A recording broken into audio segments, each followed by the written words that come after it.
આઈપીએલના સમાપન સમારોહમાં ઓપરેશન સિંદૂરને સન્માન આપવામાં આવશે।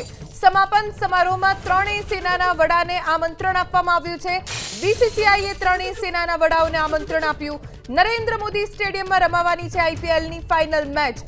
3 જૂને નરેન્દ્ર મોદી સ્ટેડિયમમાં ફાઇનલ મેચ રમાશે આઈપીએલની અને તેમાં સેનાના ત્રણેય વડાઓને આમંત્રણ આપવામાં આવ્યું છે।